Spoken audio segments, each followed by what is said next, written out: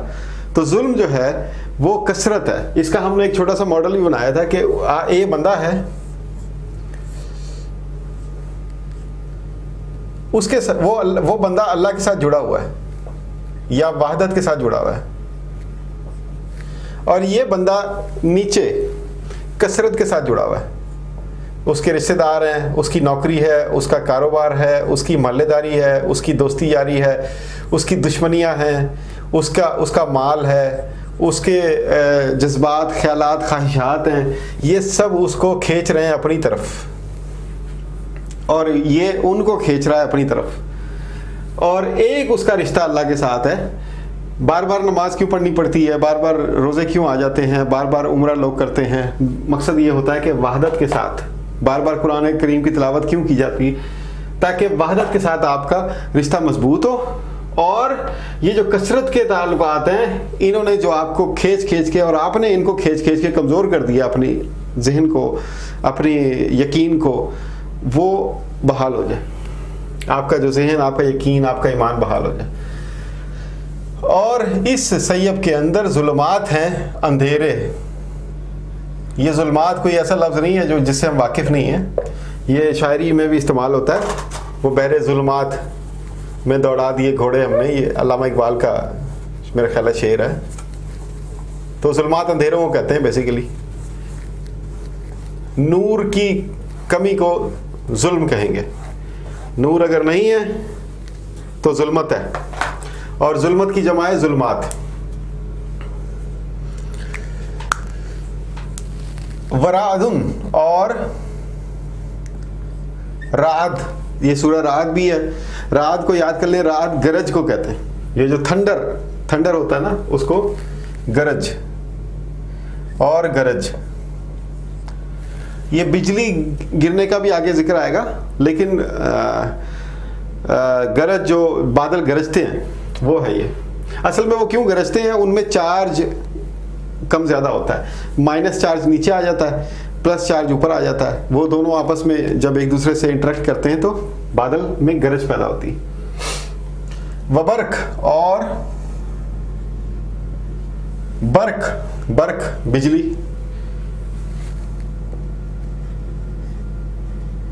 یہ برقیات, الیکٹریسٹی, جو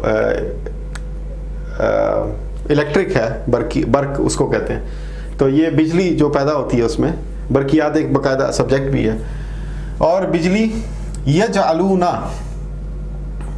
اب یہ ان لوگوں کا گروہ کی بات ہو رہی ہے. جعلا کہتے ہیں کرنے کو, کرنا. اب یہ وہ کرنا نہیں ہے کہ فعلا, یہ فعلا نہیں, جعلا ہے. جعلا کا مطلب کوئی ایسی چیز جو کہ پہلے نہیں تھی لیکن اس کو کر دیا گیا. مثال کے طور پہ انی جاعل فی الارض خلیفہ, اللہ تعالیٰ نے فرمایا اپنے مخلوق سے, ابھی آدم کو نہیں بنایا تھا, تو میں زمین میں خلیفہ بنانے والا ہوں, کرنے والا ہوں, بنانے والا ہوں. کرنا یا بنانا, جو چیز پہلے نہیں تھی لیکن اس کو ایسا بنا دیا, ایسا کر دیا. تو جعلا سے یجعلون, یہ جعلی نوٹ ہوتے ہیں. یہ کیا ہوتے ہیں, وہ اصلی نوٹ نہیں ہوتے لیکن ان کو ویسا بنا کے پیش کیا جاتا ہے. تو یجعلون,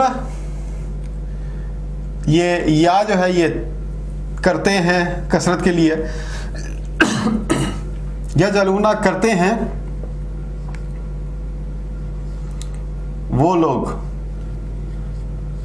اس لیے لکھ رہا ہوں کیونکہ کثرت ہے. یہ لوگ کا لفظ نہیں ہے, ناس کا لفظ نہیں ہے یہاں پہ, لیکن ہم اردو میں مجبور ہیں کہ ہم کثرت کے لیے لوگ, اور وہ کا مطلب ایک بھی ہو سکتا ہے, زیادہ بھی ہو سکتے ہیں, تو ہمیں وہ ڈفرینشیٹ کرنے کے لیے لوگ کا لفظ استعمال کر رہا ہوں. اور بجلی ہے, کرتے ہیں وہ لوگ, اصابعہم, سب کہتے ہیں صاد بے این, یا اسبع,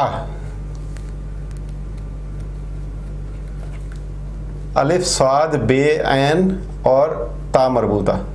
اسبع کہتے ہیں انگلی کو, تو اصابع اس کی جمع ہے، انگلیاں،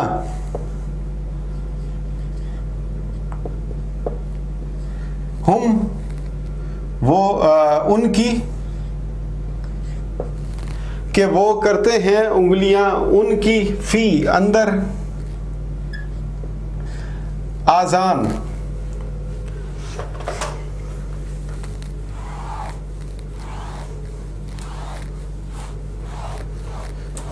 اذن کہتے ہیں، الف کے اوپر پیش ہے، کان کو کہتے ہیں عربی میں، تو آذان جو ہے وہ اس کی جمع ہے، کانوں۔ اچھا یہ جو اذان دی جاتی ہے یہ کیوں اپنے کانوں پہ ہاتھ رکھتا ہے؟ کہ ایک فرمان ہے جو کانوں پہ ہاتھ رکھ کے اور پوری شدت کے ساتھ آواز نکال کے دوسرے کو کانوں میں پہنچانے کے لیے ایک اعلان کیا جاتا ہے، تو وہ اذان۔ فی آذانہم، کانوں میں، اندر کانوں کے، ان، ہم ان کے، اندر کانوں ان کے، وہ لوگ انگلیاں کرتے ہیں اپنے کانوں کے اندر، من، اور وہ کیوں کرتے ہیں؟ من سے، کس وجہ سے؟ یا سے یا کی وجہ سے، سے یا کی وجہ سے، کس کی وجہ سے؟ السوائق، اردو میں ایک لفظ استعمال ہوتا ہے، نام ہوتا ہے، یہ کوئی ریکمینڈڈ نام نہیں ہے لیکن لوگ رکھتے ہیں، سائقہ۔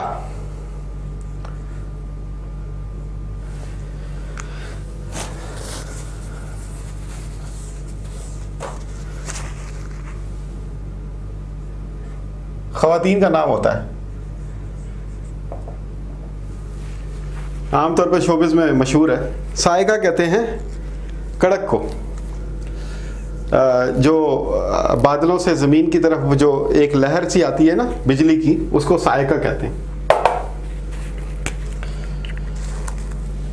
وہ ایک کڑکتی ہوئی لہر آتی ہے۔ تو السوائق، سائقہ کی جمع سوائق، کڑکوں سے۔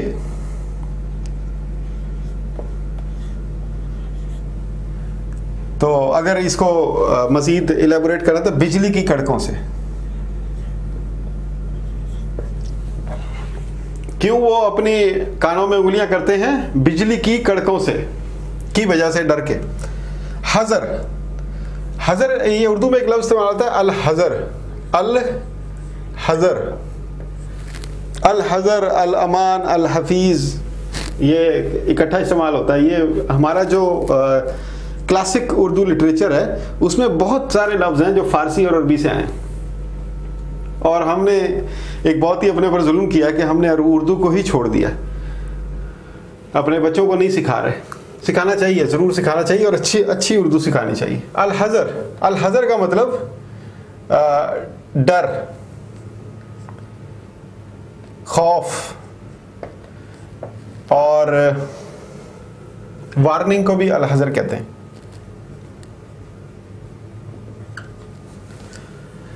اور ڈر،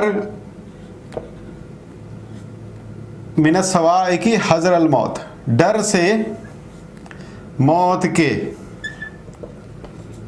اب ایسی گرج چمک والی بارش ہے جس میں اندھیرا بھی ہے اور بجلی بھی ہے اور گرج بھی ہے، اس سے ڈر کر وہ اپنے کانوں میں انگلیاں دے لیتے ہیں۔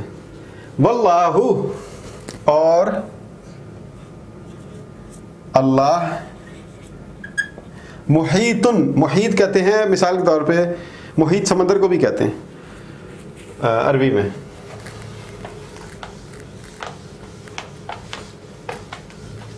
یہ جو پراپر سمندر ہوتا ہے، بحیرہ نہیں، پراپر سمندر، جیسے بحر الکاہل، بحر اوقیانوس، Atlantic ocean, Pacific ocean, Indian ocean, Arabian ocean, یہ جو اوشین ہے اس کو محیط بھی کہتے ہیں عربی میں۔ اور محیط کہتے ہیں احاطہ کر لینے کو۔ احاطے کا لفظ اردو میں استعمال ہوتا ہے کسی چیز کو چاروں طرف سے گھیر لینا، چاروں طرف سے، یعنی ہر طرف سے اس کو گھیر لینا، بلکہ کہنا چاہیے کہ چھ طرف سے گھیر لینا، وہ ہے احاطہ کرنا۔ مثال کے طور پہ آپ اگر ایک پتھر جو ہے وہ پانی میں گراتے ہیں تو اس پتھر کو ہر طرف سے پانی گھیر لیتا ہے. تو اب آپ یہ نہیں کہہ سکتے کہ پتھر کی یہ والی سائڈ ہے اس میں پانی نہیں لگا, اس کو پانی نے نہیں گھیرا ہوا, پانی نے اس کو ہر طرف سے گھیرا ہوا. تو وہ محیط احاطہ, تو محیط وہ جو ہے احاطہ کر لے, اور اللہ احاطہ کیے ہوئے ہے.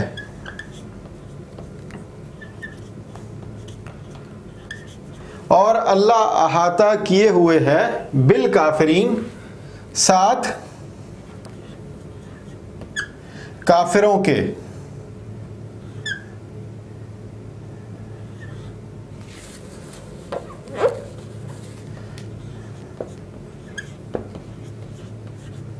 اللہ احاطہ کیے ہوئے ہے ساتھ کافروں کے, یعنی اللہ تعالیٰ نے کافروں کا احاطہ کیا ہوا. اب یہاں پر کافی سارے یہ بیسیکلی یہ محکمات میں سے نہیں ہے, جو مجھے سمجھ آئی ہے وہ یہ متشابہات میں سے یہ آیت, یعنی اس میں تشبیہ دی گئی ہے کسی چیز سے کسی بات کو سمجھانے کے لیے. اب یہ یہاں پر پہلا جو خیال آتا ہے اس آیت کو پڑھنے کے بعد وہ یہ آتا ہے کہ کفر کرنا بھی کوئی آسان نہیں ہے, مشکل کام ہے.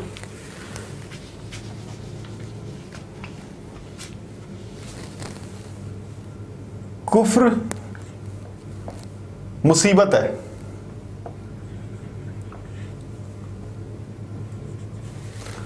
کفر ایک مصیبت ہے, ٹھیک ہے. دوسرا ہمیں پتہ چلتا ہے کہ اس میں اندھیرے ہیں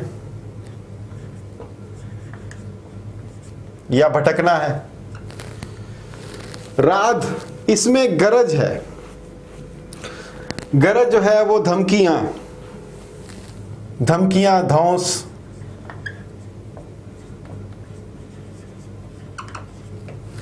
کفر میں دھمکیاں ہیں, دھونس ہے. برق, ڈراوے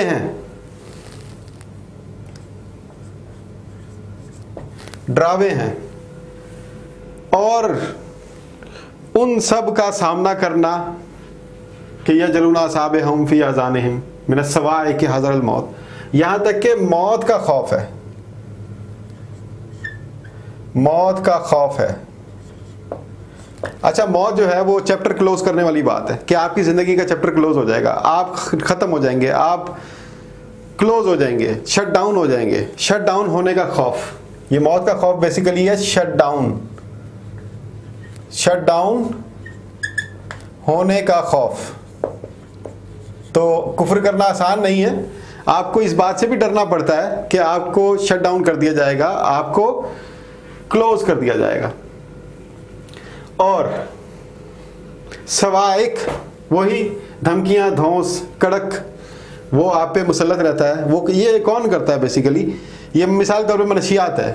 تو منشیات کا ایک چھوٹا سا بیوپاری, اس کو بڑے بیوپاری کا اتنا غلبہ ہوتا ہے کہ وہ اس سے جان نہیں چھڑا سکتا, اگر وہ اس سے بھاگ بھی نہیں سکتا. اب سوائق یعنی چاروں طرف سے اس کو گھیرا ہوا ہے, بھاگنا مشکل نہیں ہے. پہلے کفر میں داخل ہونا مشکل ہے اور اس کے بعد بھاگنا تو ناممکن ہے. واللہ محیط بالکافرین. اور اس کے بعد یہ سمجھا جا سکتا ہے کہ جی اللہ تعالیٰ نعوذ باللہ دھمکی دے رہے ہیں, لیکن ایسا نہیں ہے. یہ ایک امید کی کرن ہے ان کافروں کے لیے جو پھنسے ہوئے ہیں ان ساری سچویشن میں, کہ تم یہ مت سوچو کہ تم اس ساری سچویشن سے کبھی باہر نہیں آ سکتے. اگر تم اللہ پر یقین کر لو گے تو یہ بات یاد رکھو کہ وہ تمہارے لارڈز, وہ تمہارے گناہ کے بادشاہ جو کہ تمہیں اس ساری سچویشن میں قید کر کے رکھتے ہیں, کفر کے بادشاہ, ان سب کا بھی اللہ نے ہی احاطہ کیا ہوا ہے. تو یہ ایک دروازہ اللہ تعالیٰ نے دکھا دیا اس آیت کے اینڈ میں کہ اگر تم اللہ کے ساتھ اپنا رابطہ قائم کر لو گے, مضبوط کر لو گے, یا اس کی طرف ایک دفعہ دیکھ کر اپنی کوشش شروع کر دو گے اس کفر میں سے نکلنے کے لیے, تو کیونکہ اللہ نے کافروں کا احاطہ کیا ہوا ہے تو وہ ضرور تمہیں اس سے باہر لے آئے گا.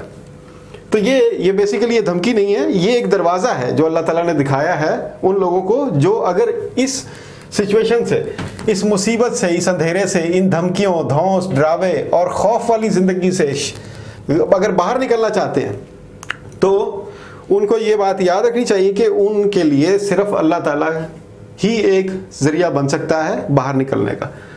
یہ ایک جو مجھے سمجھ آیا, میں نے آپ کو بتایا, اس کی بلا شبہ یہ کوئی فائنل نہیں ہے, اور آپ بھی اس پہ غور کریں. بہت ہی غور و فکر والی آیت ہے, اور اس میں جو مثالیں دی گئی ہیں یہ اللہ نے چن چن کے دی ہیں.